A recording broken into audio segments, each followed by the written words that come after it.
امشب در 24 افزایش احتمال بازگشت درگیری‌ها بعد از هشدارهای تازه در تهران. رسانه‌های نزدیک به سپاه میگن در واکنش به حملات به لبنان تبادل پیام با آمریکا متوقف میشه. ترامپ میگه برخلاف تهدیدات ایران مذاکره با سرعت در جریانه. موج محکومیت حملات جمهوری اسلامی به کویت در منطقه. سنتکام میگه هدف موشک‌های منهدم شده پایگاه نیروهای ایالات متحده بوده. و گزارش بانک مرکزی ایران از ادامه تورم در کشور. در شهرها تورم از 83% گذشته. بیشترین افزایش قیمت در بخش بهداشت و درمان. از استودیوی ایران اینترنشنال این 24 است با فرداد فرهزاد. بینندگان ایران اینترنشنال در ایران و سراسر جهان سلام و وقت بخیر. رئیس جمهوری آمریکا میگه با وجود هشدارهای امروز در تهران درباره توقف مذاکرات، گفتگو با جمهوری اسلامی با سرعت در جریانه، هرچند که دونالد ترامپ ساعتی پیش با اشاره به احتمال توقف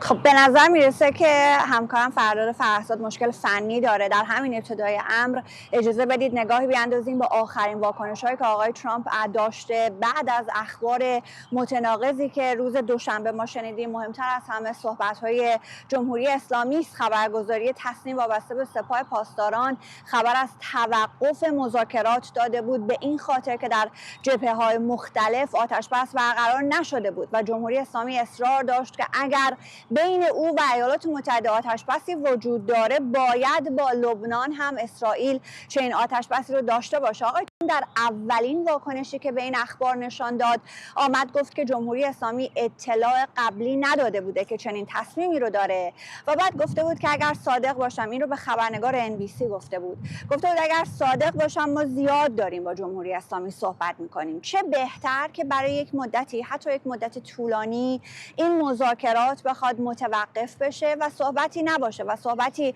انجام ندیم. بعد آمد با بعد از NBC با CNBC آمد صحبت کرد و گفت براش اهمیتی نداره اگر که جمهوری اسلامی نخواد صحبتی رو با ایالات متحده انجام بده.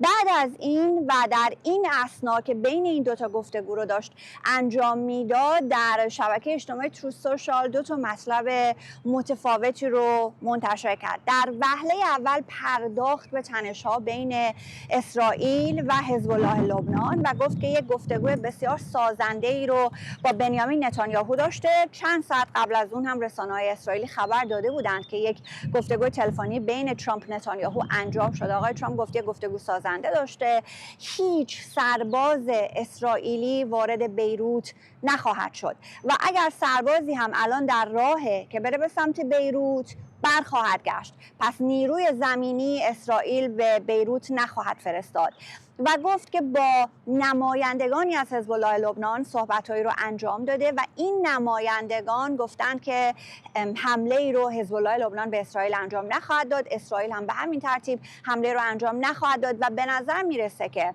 اون دلیلی که جمهوری اسلامی ارائه داده بود برای اینکه بخواد صحبت‌ها رو متوقف بکنه که بحث حزب الله و اسرائیل بود رو به این ترتیب آقای ترامپ سعی کرد که حل و فصل بکنه. این در حالیه که جزئیات درگیری‌ها بین حزب الله و اسرائیل بسیار فراتر از این هست که سربازی رو اسرائیل بخواد بفرسته یا نفرسته یا اینکه کی بخواد در ابتدای امر آتش رو متوقف بکنه. همین محل درگیری‌های بسیار زیادی بود. اینکه آیا صرفاً جنگ رو در جنوب لبنان نگه دارند یا بیروت رو هم شامل بشه، آیا بیروت رو بزنن آیا نزنن، همه اینها جزئیاتی بود که در چند روز گذشته بسیار محل اختلاف بود. آنچه که آقای ترامپ نوشت بسیار کلی هست و روشن نیست که به چه ترتیبی بخواد تنش‌ها اونجا رو متوقف کنه. بعد از این آمد نوشت که مذاکرات با جمهوری اسلامی با یک سرعت بالایی در حال انجام هست و این در حالیه که جمهوری اسلامی گفت من مذاکره رو انجام نمیدم. آقای ترامپ گفت افتاد برای من اهمیتی نداره که مذاکره نمی‌کنیم. آقای ترامپ گفته بود که خیلی حرف زدیم، همون بهتر که یک مدتی با هم صحبت نکنیم، ولی آخرین واکنشی که ما الان از سمت آقای ترامپ داریم که الان هم در وست وینگ نشسته این هستش که مذاکرات با طرف جمهوری اسلامی به سرعت داره پیش میره. از سمت جمهوری اسلامی واکنشی رو نداشتیم. مقام‌های مختلف صحبت کردند راجع به این مسئله، از آقای عراقچی گرفته تا افراد نزدیک به سپاه پاسداران، و بحثشون این هست که جبهه مقاومت و جمهوری اسلامی الان این رو یک کاسه میکنند. اینها راضی نیستن از آنچه که در رابطه با حزب الله داره رخ میده. اگر ادامه پیدا بکنه نه تنها تنگه هرمز همین وضعیت خواهد ماند، بلکه به سراغ باب المندب خواهند رفت و تراوری دریای سرخ هم متوقف خواهند کرد. امیدوارم فرداد برگشته باشه. برگشتم. ممنونم از تو سمیرا قرایی، همکارم از کاخ سفید با ما.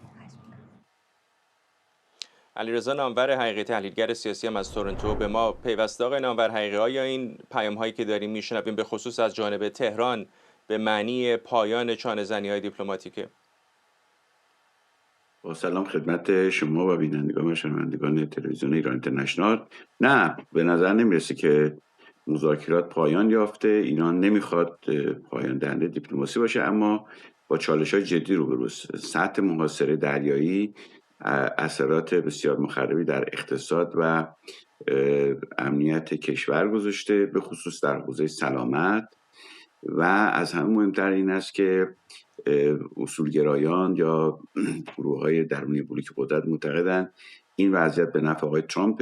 ایران باید وضعیت رو بشکنه.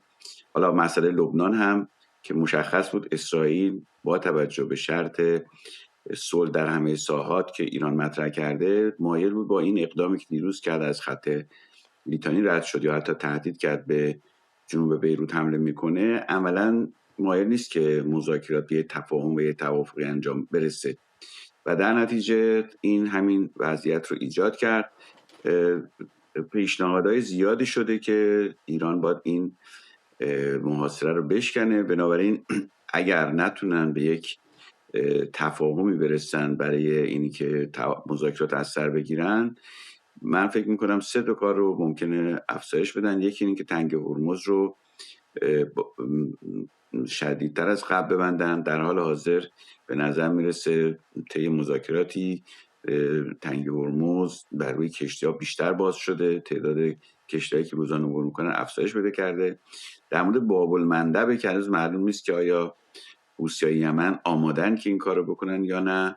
و از سوم شکوندن محاصره دریایی که اونم کار ساده‌ای نیست. یعنی ایران تا حالا نتونسته به ناوهای آمریکایی ضربه بزنه و این خب یکی از نقاط ضعف کاره و این آمریکا رو تشویق میکنه که سیاست محاصره رو ادامه بده. اسرائیل هم طرفدار این سیاسته و پیشبینی اونها این است که اگر این سیاست تا پایان سال میلادی ادامه پیدا کنه، احتمالاً حکومت ایران با فروپاشی اقتصادی و سیاسی روبرو خواهد شد.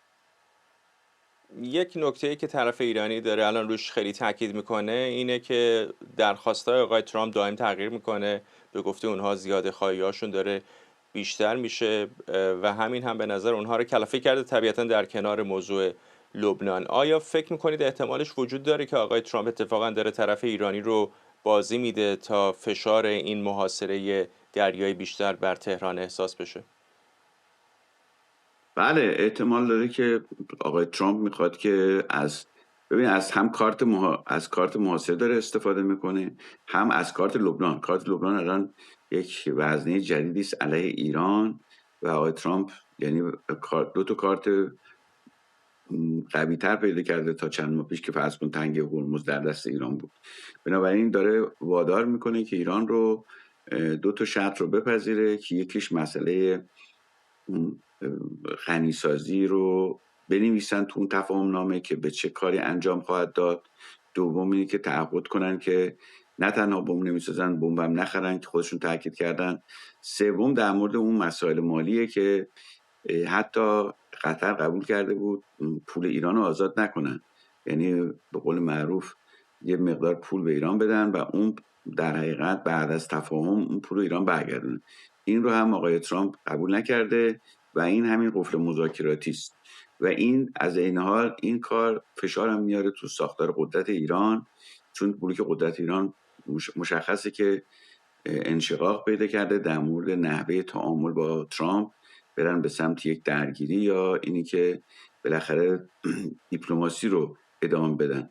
طبیعتا روز به روز دریچه دیپلماسی داره تنگتر میشه و زمینه‌های تنش و درگیری میره بالا. گروه دیگه هم معتقدن با توجه به اینی که آقای ترامپ در وضعیت جام جهانی و وسط انتخابات فعلا نمیخواد درگیر بشه، این زمانی است که اتفاقا ما با درگیر بشیم، چون بعد از انتخابات آمریکا یا حتی بعد جام جهانی دیگه گیر و پیچی نداره و آقای ترامپ که زمان و موقعیت حمله رو تعیین میکنه. بنابراین قبل از که اون این کارو بکنه ما این روش انجام بدیم.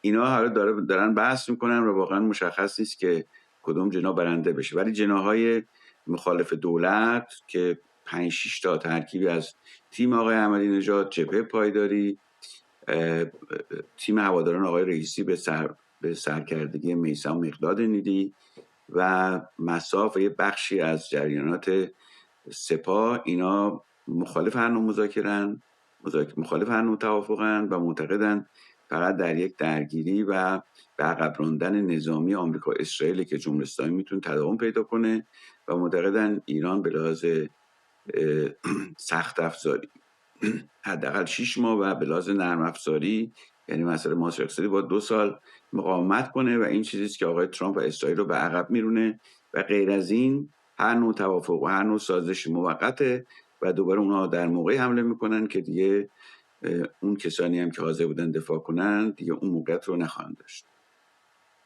این قرارگاه مرکزی خاتم الانبیا به ساکنان اسرائیل هشدار داده که ممکن دست به اقدام بزنه. آیا فکر میکنید این ایران ممکن اتفاقا باشه که آتش جنگ رو نه به صورت حالا یه حمله به کویت و اینا، به صورت تمام عیار دوباره روشن بکنه؟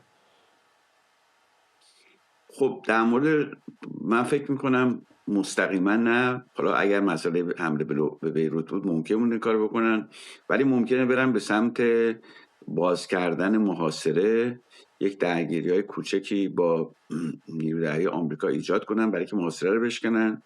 خود همین میتونه زمینه و جرقه یک درگیری بده. اون موقع در حقیقت چون ایران معتقد محاصره خودش اقدام جنگی و نقض آتش بس بوده، سعی میکنن اینو هم توجیه حقوقی کنن هم توجیه تبلیغاتی، ولی بعید میدونم که بخواد یک حمله همه جانبه رو از سر بگیرن بدون که هدف مشخصی رو داشته باشه. ولی همین الانش هم در مقابل اقدامات موضعی که آمریکا انجام میده در ایران، مثل حمله‌ای که دیروز انجام دادن، حمله به کویت کشور عربی رو دارن انجام میدن، ولی خب اون رو به عنوان یک جنگ همه جانبه تلقی نمیکنن. ولی ادامه محاصره موقعیت رو بسیار ناگزیر میکنه و ممکنه برن به سمت شکوندن محاصره، میتونه این وضعیت رو پدید بیاره. حالا باید ببینیم آیا آمریکا حاضر با هر قیمت وارد جنگ بشه یا نه امتیازاتی بده که بتونه مذاکرات شروع کنه و توی مذاکرات بتونه اون هدفها رو تحقق ببخشه. به هر حال آقای ترامپ اگر هدفش بحث غنیسازیه، بعید میدونم که با جنگ هوایی فقط بتونه مسئله غنیسازی رو حل کنه و تنها راهش یا نیروی زمینی گسترده است یا اینی که با یه امتیازاتی بده و مسئله غنیسازی رو حل کنه. در غیر این صورت این حالت کمکی هم با آقای ترامپ نخواهد کرد. ممنونم از شما. علیرضا نامور حقیقی، تحلیلگر سیاسی از تورنتو کانادا. فرماندهی مرکزی ایالات متحده اعلام کرده نیروهای آمریکایی 2 موشک بالستیک شلیک شده از سوی جمهوری اسلامی رو که پایگاه‌های آمریکا در کویت رو هدف گرفته بود با موفقیت رهگیری کردند. به گفته سنتکام در نتیجه این رهگیری هیچ یک از نیروهای آمریکایی آسیب ندیدند. در همین حال چند کشور منطقه از جمله مصر، قطر و عربستان سعودی با انتشار بیانیه‌ای این حمله جمهوری اسلامی به کویت رو محکوم کردند. علیرضا نوریزاده مدیر مرکز پژوهش‌های ایران و عرب با ماست. آقای نوریزاده، الان این چندمین باری که بعد از آتش‌بس شکننده جمهوری اسلامی همچنان داره به خصوص به کویت حمله میکنه. چقدر به نظرتون منطقه به خصوص کشورهای شورای همکاری خلیج فارس تحمل خواهند کرد این حملات گاه و بیگاه جمهوری اسلامی رو، حتی اگر بهانه اونها هدف قرار دادن پایگاه‌های آمریکایی باشه؟ با درود به شما جناب فرداد و همینطور بینندگان عزیز، به ویژه در میهن زخمیم. حضورتون عرض کنم در حاشیه خلیج فارس ایران کشورهای رو مورد حمله قرار داد. بعد قطر و عمان با مذاکراتی که داشتن، با بحثایی که داشتن، از این فهرست فعلا خارج شدن. عربستان سعودی هم حجه و الان موقعی نیست که حمله کنن 30,000 ایرانی اونجا. بنابراین کویت و بحرین حلقه های ضعیف هستن، حلقه هایی هستن که جمهوری اسلامی میدونه واکنش نمیتونن نشون بدن. عربستان و امارات میتونن، حتی قطر میتونه، ولی کویت سخته براش، یک کشور کوچک که شیعیانی هم داره که بعضن رو به قبله قم نماز میکنن.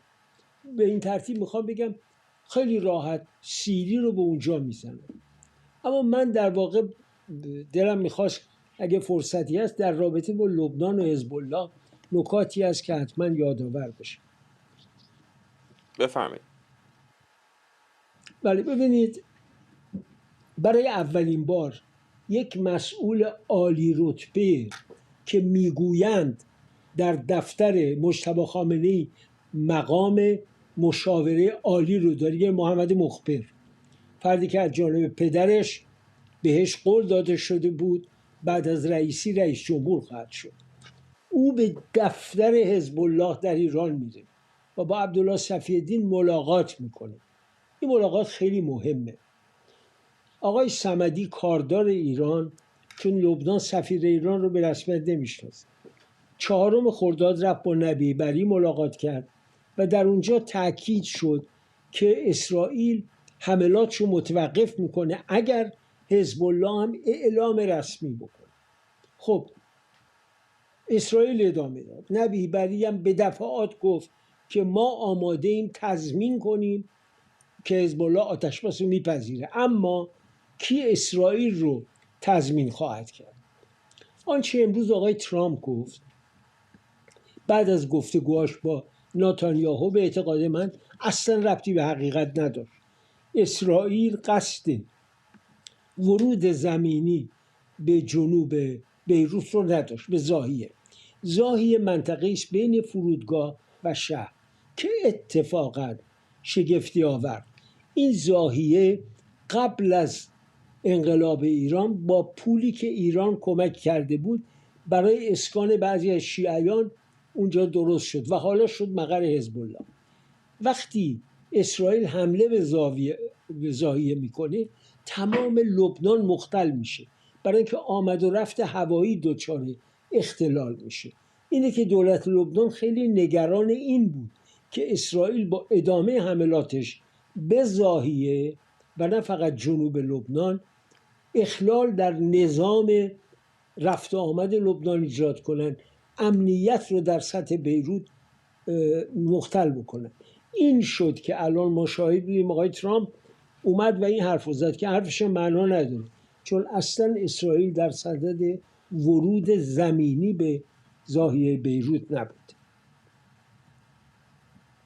اگر جمهوری اسلامی به این حملاتش، میخوام برگردم دوباره به حاشیه خلیج فارس، همینطوری ادامه بده، کشورهای حاشیه خلیج فارس طبیعتاً خواهند فهمید که همون کاری رو که ایران در لبنان و در زمانی در سوریه میکرد در عراق میکنه الان داره به کشورهای حاشیه خلیج فارس که بسیار قدرتمندتر و متمولتر هستند هم میکشونه. چقدر به نظرتون تاباوری دارن اونها برای چنین نقش فزاینده‌ای برای تهران، در حالی که میدونیم خود اونها هم بلند پروازی‌های زیادی دارن، فقط هم در زمینه انرژی نیست، هوش مصنوعی، توریسم، فناوری‌های جدید، سرمایه‌گذاری‌های بین‌المللی. واقعاً آیا امارات و عربستان و حتی قطر و عمان میتونن تحمل بکنن اینکه جمهوری اسلامی خیلی حتی خشن‌تر از قبل از جنگ ظاهر بشه؟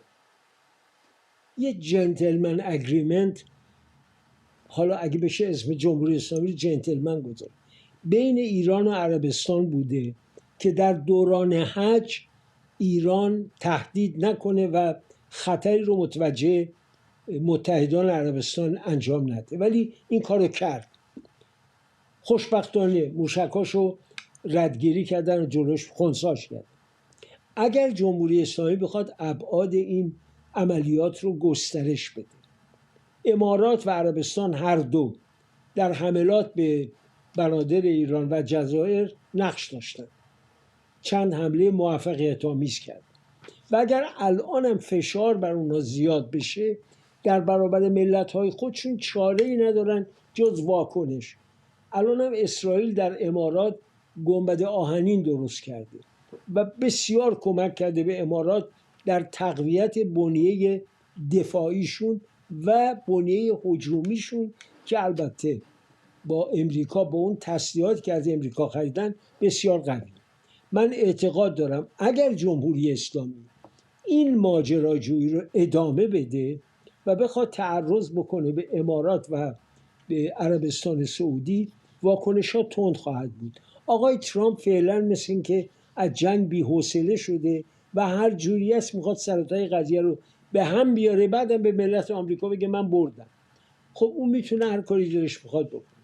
اما مسئله جمله‌ای که مقامات بلندپایه سعودی به آقای ترامپ گفتن خیلی مهمه، احتمالاً ولیعهد، که شما وارد منطقه شدی، گرگی رو زخمی کردی و حالا نمیتونی سرتو بندازی پایین بری، برای که این گرگ همسایه ماست، هر دقیقه ممکنه امنیت ما رو به خطر بندازه، ابزار داره، گروه از بچه شیعه‌های فریب خورده در اختیارشن. دوباره بساط خبر و غیره راه انداختن در کویت و عربستان و امارات کار ساده خواهد بود. اینه که من معتقدم جمهوری اسلامی هم یک نوع اختبار، در واقع یه نوع ارزیابی کرد که ببینه تا چه حد این تحمل وجود داره. من گمان میکنم از طریق پیام‌های خصوصی متوجه شده که نمیتونه ابعاد این حملات رو گسترده بکنه. گفتم گویا که آقای ترامپ فعلا میخواد مذاکرات ادامه پیدا کنه. جمهوری اسلامی تصمیم، نه مقام رسمی، مینویسی که پیام رد و بدل نخواهد شد. آقای محسن رضایی هم میاد که باز هیچ کار است، خط و نشان میکشه که اگر اسرائیل به لبنان حمله بکنه خلاصه ما هم تلافی میکنیم.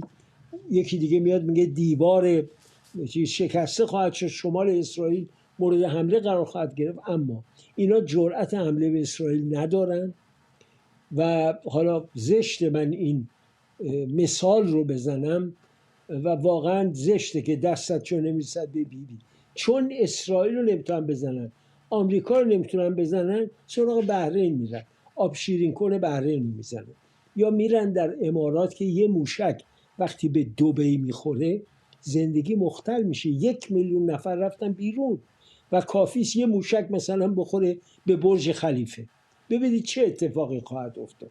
اینه که این کشورها وانربل هم هستن، به همین دلیل برای بقای خودشون، همونطور که اسرائیل برای بقای خودش تا پایان خط رفت، اینا هم مجبورن این کارو بکنن.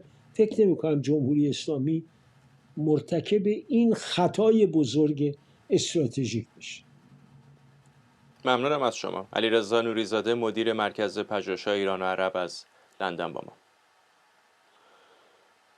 در تهران عباس عراقچی هشدار داده ادامه جنگ در لبنان نقض آتش‌بس در همه جبهه‌ها محسوب میشه. همزمان فرمانده قرارگاه مرکزی خاتم الانبیا با تهدید ساکنان مناطق شمالی اسرائیل از آنها خواسته منطقه را تخلیه کنند. و ساعتی پیش در بیروت رئیس پارلمان لبنان گفت حزب الله آماده پذیرش آتش‌بس کامل و فوری با اسرائیل. در همین حال نخست وزیر اسرائیل از تشدید عملیات ارتش این کشور برای از بین بردن زیرساخت‌های حزب الله خبر داده. من به همراه وزیر دفاع به ارتش اسرائیل دستور دادم که به اهداف تروریستی در بیروت حمله کند. هیچ وضعیتی پیش نخواهد آمد که حزب الله به شهرها و شهروندان ما حمله کند و ستادهای تروریستی آن در بیروت و حومه جنوبی آن باقی بمانند. ما به تعمیق فعالیت‌های میدانی خود در جنوب لبنان ادامه می‌دهیم و پایگاه‌های حزب الله را از بین می‌بریم. حزب الله در حال فرار است. ما مصمم هستیم امنیت را به ساکنان شمال اسرائیل بازگردانیم، همانطور که به ساکنین جنوب دادیم. مهر جاودانفر، تحلیلگر مسائل اسرائیل از تل آویو به ما پیوسته. آقای جاودانفر، این موضوع حزب الله به نظر خیلی بغرنج داره میشه، هم توانایی‌های اونها داره تغییر میکنه علیرغم بمباران‌های شدید اسرائیل. مثلا می‌بینیم که از پهپادهای با فیبر نوری مثل چیزی که در اوکراین استفاده میشه دارن استفاده میکنن که راهگیری اون رو برای اسرائیل دشوار میکنه. از یک طرف دیگر فشارهای دیپلماتیک تهران و واشنگتن بر اسرائیل هست برای محدود کردن حملاتش. چقدر فکر میکنید که اصلا موضوع لبنان میتونه پاشنه آشیل توافق احتمالی تهران و آمریکا بشه؟ میتونه پاشنه آشیل باشه تا اندازه بر اساس اندازه‌ای که و مقداری که جمهوری اسلامی ایران بخواد از اون استفاده بکنه برای سنگین کردن ترازه به نفع خودش. جمهوری اسلامی ایران میتونه از مسئله لبنان اولا استفاده بکنه تا فشار بیاره روی آقای ترامپ برای مذاکرات.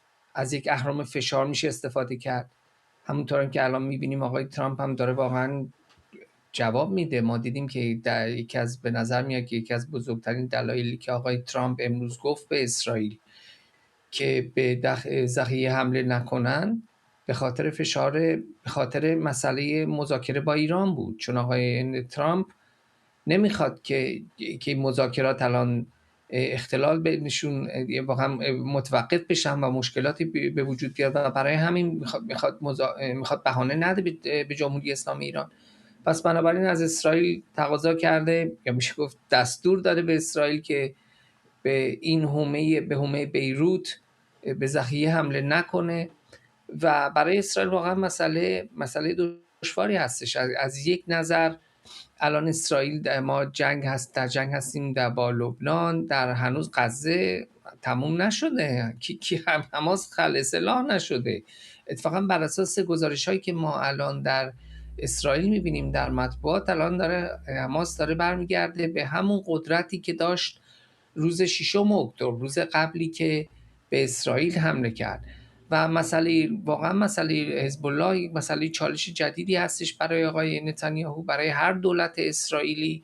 چون الان می‌بینیم که همونطور که شما هم فرمودید از پهپادهاش استفاده میکنه. هر روز ما داریم یک کشته میدیم در اسرائیل که واقعا برای اسرائیل یک بهای بسیار سنگینی هستش. ما یک کشور کوچیکی هستیم و در حال حاضر آقای نتانیاهو راه حل درستی نداره برای این تهدید. از این نظر بله کاملا تهدید لبنان، ولی تا وقتی که حزب الله خلع سلاح نشه اسرائیل نمیتونه به تهدیداتش واقعا به صورت استراتژیک جواب بده و حقیقت اینه که هیچ قدرتی در لبنان وجود نداره که بتونه واقعا از حزب الله پس بیاد، که واقعا بتونه حزب الله رو مجبور بکنه که از خلع سلاح بشه. چون حزب الله چیزی که جمهوری اسلامی در لبنان ساخته از ارتش خود لبنان هم قوی تره.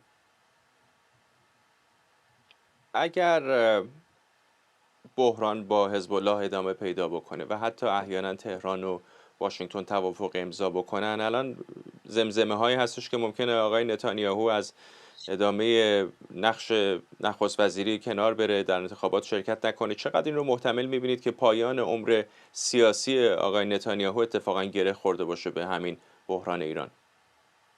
نه فکر نکنم واقعا.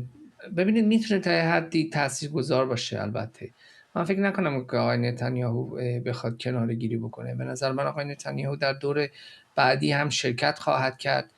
ما میبینیم در تاریخ که رهبران مختلفی بودن که مانند روزولت مثلا در آمریکا که اونها واقعا حتی تا لب مرگ هم میخواستن تو دفتر بمونن و آقای نتانیاهو کسی نیستش مانند رهبران دیگه. دیدگاهش اینه که تنها کسی که اسرائیل رو میتونه رهبریش رو به عهده بگیره خودش هستش و خودش تنها رهبریه که واقعا میتونه این کشور رو مدیریت بکنه.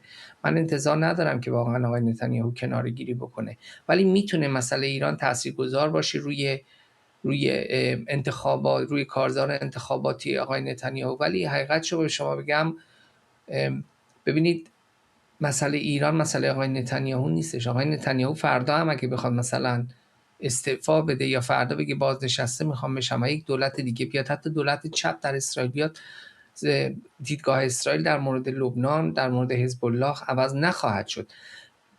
فقط تنها چیزی که من میبینم، سناریویی که من میبینم آقای بنت هستش. اگه آقای بنت بیاد، واقعا به نظر من یک سیاست ما شاهد یک سیاست جدید در اسرائیل خواهیم بود. آقای بنت پدر سیاست اختاپوس هستش. دیدگاهش این هستش که حکومت ولایت فقیه در تهران واقعا سر 8 پا هستش و گروه‌های نیابتیش در منطقه مانند حماس، حزب الله، هر کدومش یکی از پاهای 8 پا هستن.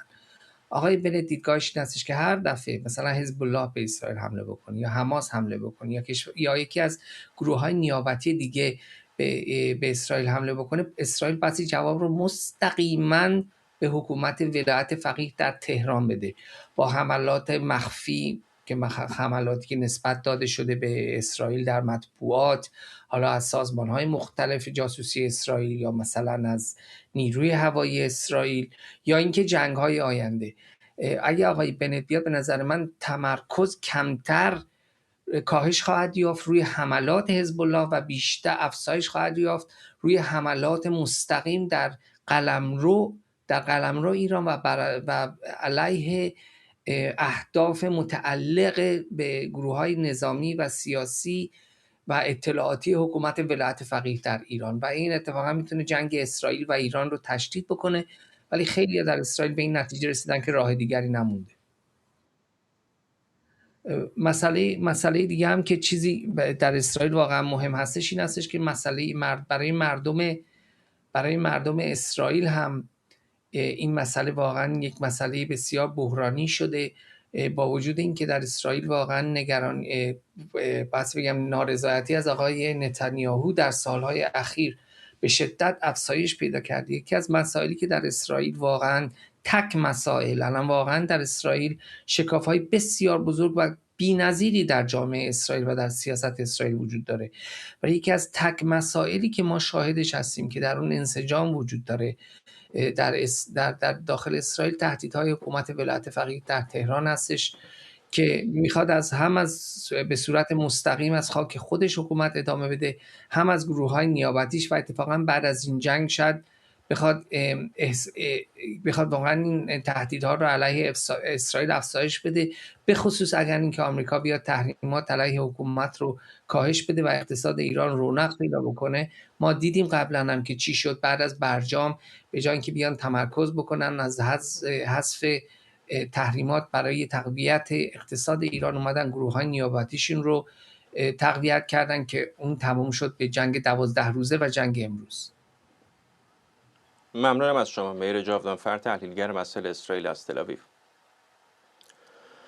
در حالی که مرکز آمار ایران هنوز گزارش تورم اردیبهشت رو منتشر نکرده، بانک مرکزی از رکوردهای تازه تورمی در این ماه خبر داده. بر اساس این گزارش تورم نقطه‌ای در مناطق شهری ایران از 83% گذشته. میانگین قیمت کالاها هم نسبت به اردیبهشت پارسال حدود 129% افزایش داشته. بانک مرکزی تورم میانگین سالانه رو حدود 57% اعلام کرده. در میان گروه‌های مختلف بهداشت و درمان بیشترین افزایش قیمت رو ثبت کردند. در همین حال وزیر تعاون، کار و رفاه اجتماعی میگه کارگران دست کم تا 3 ماه دیگه نباید منتظر تغییر در حداقل دستمزد باشن. احمد میدری گفته افزایش میزان کالابرگ در خرداد منتفی شده چون منابع کافی برای اجرای اون وجود نداره. همکارم محمد ماشینچیان از استودیو دیگر ما در واشنگتن با ماست. محمد، این در شرایطی که زمان آنقدر زیادی هم از محاصره دریایی نگذشته، اگر این شرایط محاصره ادامه پیدا بکنه چه چیزی رو میشه انتظار داشت؟ کاملا درست میگی فرداد. واقعیت این است که من معتقدم زلزله تورمی ایران هنوز آغاز نشده به چند دلیل.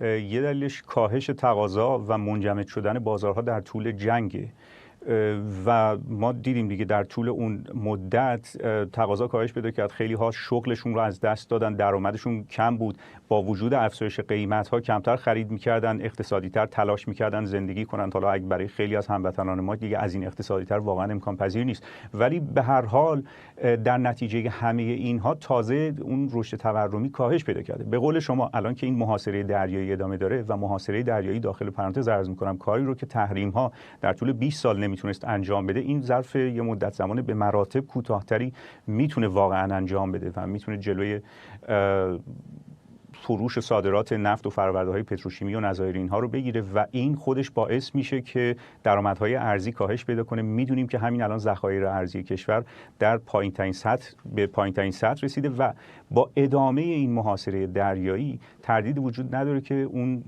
زلزله تورمی اتفاق خواهد افتاد دیر یا زود. علاوه بر همه اینها ببینید در ادبیات اقتصادی میگن وقتی که تورم ماهانه برای 12 ماه متوالی در حدود مثلا 9% باشه، تورم دیگه اونجا رسما 3 رقمی شده. حالا جمهوری اسلامی این رو با شکنجه آمار و ارقام و میانگین گرفتن و اینها سعی میکنه مهارش کنه، کنترلش کنه، ولی شما در نظر بگیرید که از دی ماه این تورم ماهانه حدود 9% همواره اتفاق افتاده. حالا این رو میان مثلا با خدمات مخلوط میکنن، میانگین میگیرن، به هر حال میارنش پایین. ولی اگر از اون موقع، از بهمن ماه هم ما اگر در نظر بگیریم مبدأ رو، تا الان 5 ماه گذشته که هر ماه این اتفاق افتاده.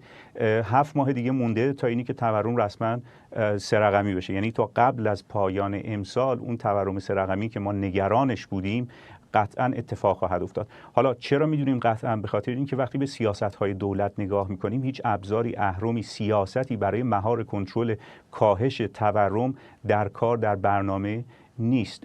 و تورم هم اینجوری کار میکنه که شما وقتی یه سیاستی رو برای مهارش اجرا میکنید چند ماه طول میکشه تا بتونه اثر بخشی خودش رو نشون بده. ولی تمام ترندها، تمام وقایع و سیاست‌ها رو وقتی بررسی میکنیم میبینیم که کاملا خلاف این جهت داره حرکت میکنه. تورم داره با سرعت، با شدت افزایش پیدا میکنه. من البته نمیدونم، ولی واقعا بعید نیست که این نمیدونم داستان استعفای آقای پزشکیان اینا هم بی ارتباط با این مسئله نباشه. به هر حال اینها دولت میدونن که چه اتفاقی داره میفته و شرایط چقدر وخیمه و در حال یه استیصالی یا گیر کردن یا به هر حال دارن هر کاری انجام میدن، ولی اونا خودشون میدونن که چه آشی پختند برای مردم ایران. اما نهایتا متاسفانه نتیجه این سیاست‌ها و این شرایط روی سفره مردم هم خودش رو نشون خواهد داد. این دلیلی که بهداشت و درمان بیش از بخش‌های دیگر اقتصاد تورم رو دارن لمس میکنن، تجربه میکنن، چه است؟ دلایل مختلفی براش وجود داره. یه دلیلش اینه که شما برگردی اگر نگاه کنید مثلا 10 سال پیش رو، 5 سال، 4 سال، 3 سال پیش رو نگاه کنید، می‌بینید مقدار ارزی که برای تأمین دارو و سایر چیزهایی که مسائل درمانی و این سخت افزارش، نمیدونم شما از نخ بخیه بگیرید تا بقیه چیزها، لوازم پزشکی و اینها استفاده می‌شده، به طور پیوسته کاهش پیدا کرده. ارزی که فقط برای دارو اینها استفاده می‌شده هم کاهش قابل توجهی پیدا کرده. و ناگفته نماند که گاهی بعضی از داروها رو خود داخل مردم می‌بینن که این مثلا استامینوفن داخل تولید میشه. این باز مواد اولیه‌اش خیلی اوقات از خارج تامین میشه. همون که عرض کردم در ابتدا، وقتی اینها الان کفگیر ذخایر ارزیشون به ته دیگ خورده، دارن دائما کم و کمترش میکنن. 3 سال پیش مثلا ارزی که اختصاص میدادن بالای 2 میلیارد یورو بود، این رسید به 1 میلیارد یورو و الان از اونم کمتر شده. الان در بعد از جنگ یکی از اولین تصمیم هایی که دولت گرفت حذف ارز داروهای غیر ضروری بود که حالا همین استامینوفن و نظایر اینها و خیلی چیزهای دیگر شامل میشد. میخوام بگم که اینا نتیجه مستقیم سیاستگذاری دولته. ببینید تورم این یه حرفیه که یه اقتصاددان قدیمی قرن 20 گفته بود، آقای میزس گفته بود که تورم مشیت الهی نیست، تورم یک سیاستی که دولت داره اجرا میکنه. یعنی شما وقتی میبینید تورم داره بالا میره، یعنی یه تصمیمی در یه اداره دولتی گرفته شده و این نتیجهشه. در مورد دارو هم همینه، این نتیجهشه که ارزی که اختصاص میدادن به دارو مواد اینا رو کم کردن، عوضش به جاهای دیگه فرستادن و در نتیجهش خب این تورم بهداشتی و درمانی ما افزایش قابل توجهی داشته. ممنونم از تو. محمد ماشینچیان همکارم از استودیو دیگر ما در واشنگتن. اصلاح قوانین پناهندگی کانادا نگرانی درباره وضعیت پناهجویان در این کشور به ویژه متقاضیان ایرانی رو افزایش داده. منتقدان میگن این قانون افرادی رو که از سرکوب و نقض حقوق بشر در ایران به کانادا فرار کردن در شرایط بلا تکلیفی قرار میده. طبق این قانون که با هدف کاهش پرونده‌های معوقه تصویب شده، زمان ثبت درخواست پناهندگی نباید بیش از 1 سال از ورود شخص باشه. همکارم مهسا مرتضوی از تورنتو با ماست. مهسا، بیشتر در مورد این قانون جدید به ما بگو و اینکه چقدر روی به خصوص پناهجویان ایرانی تاثیر میذاره. فرداد، بیشتر از اینکه این قانون جدید باشه، تاثیرش جدیده برای ایرانی ها، باید اینطوری بگیم، به خاطر اینکه این قانون از سال گذشته، از ماه جون در دست بررسی بوده تا در ماه مارس در نهایت نهایی شده و لازم الاجرا شده. قانونی که میگه که کسانی که برای پناهندگی میخوان در کانادا اقدام بکنن باید حد اکثر 1 سال از زمان ورودشون به این کشور گذشته باشه. اگر اینها از مرزهای زمینی وارد شده باشن، مثلا از آمریکا وارد شده باشن، که فقط 14 روز فرصت دارن تا بتونن درخواست پناهندگی خودشون رو ثبت بکنن. اما برای ایرانی ها چه اتفاقی افتاده؟ کسانی که از سال 2020 وارد کانادا شدن، پرونده های مهاجرتیشون هنوز تا ماه جون سال 2025 زمانی که شروع این قانون بوده ثبت نهایی نشده و به نتیجه نرسیده، اینها اگر 1 سال از زمان ورودشون گذشته بوده و درخواست پناهندگی کرده باشن، دیگه درخواست پناهندگی اینها پذیرفته نمیشه. اما اینها چه گروهی از آدم ها هستن؟ چه گروهی از ایرانی ها هستن؟ کسانی که بعد از دی ماه سال 1398 یا بعد از خیزش زن زندگی آزادی وارد کانادا شدن. اینها با ویزاهای مختلف، ویزای تحصیلی، ویزای کار، با روش‌های مختلف در کانادا موندن، از پناهندگی خودداری کردن به دلیل اینکه وضعیت ایران رو رصد بکنن، ببینن به چه شرایطی میرسه، آیا میتونن برگردن ایران یا در نهایت باید درخواست پناهندگی بدن. شرایط هرچه که بدتر شد، تعداد کسانی که در نهایت تصمیم پناهندگی گرفتن بیشتر شد و در نتیجه کسانی که بیشتر از 1 سال از زمان ورودشون گذشته بود برای اینکه بخوان درخواست پناهندگی خودشون رو ثبت کنن، تعدادشون بیشتر شد. اینها حالا افرادی هستن که نمیتونن به ایران برگردن به خاطر اینکه ایران یک کشوری که در حال حاضر نمیتونه کانادا مردم رو به اون دیپورت بکنه به خاطر شرایطی که وجود داره. نه فقط ایران، بسیاری از کشورها هستن که همین شرایط رو دارن. مثلا در حال حاضر حتی بحرین و کویت و اسرائیل و اوکراین هم جزو این کشورها هستن. حالا سودان و سومالی و کشورهایی که ما میدونیم در شرایط بحرانی هستن به کنار. برای ایران هم همین اتفاق افتاده، نمیتونن کسی رو به ایران دیپورت بکنن. پس این افراد در یک برزخ مهاجرتی باقی میمونن، اینجا نمیتونن بمونن، نمیتونن به ایران برگردن، نه وضعیت اقامتی اینها هرگز در اینجا درست میشه با شرایط فعلی. راه دیگری که وجود داره، اینها باید اقدام بشردوستانه بکنن که گفته شده حتی ممکن هست تا 10 سال این کار طول بکشه. تا زمانی که بخواد این اتفاق بیفته، این افراد احتمالاً بیمه ندارن، نمیتونن تحصیل بکنن و اجازه کار ندارن و هزاران مشکل دیگه دارن. مشکل حتی زمانی بیشتر میشه که این خانواده ها در 2 قسمت 3 قسمت وارد کانادا شدن. مثلا پدر و مادر زودتر اومدن اینجا موندن، وضعیت رو درست کردن، فرزندان اومدن، فرزندان زیر 1 سال هست که اومدن، میتونن درخواست پناهندگی بکنن، پدر و مادر نمیتونن این کار رو بکنن. یا کسانی که با ویزای تحصیلی اومدن،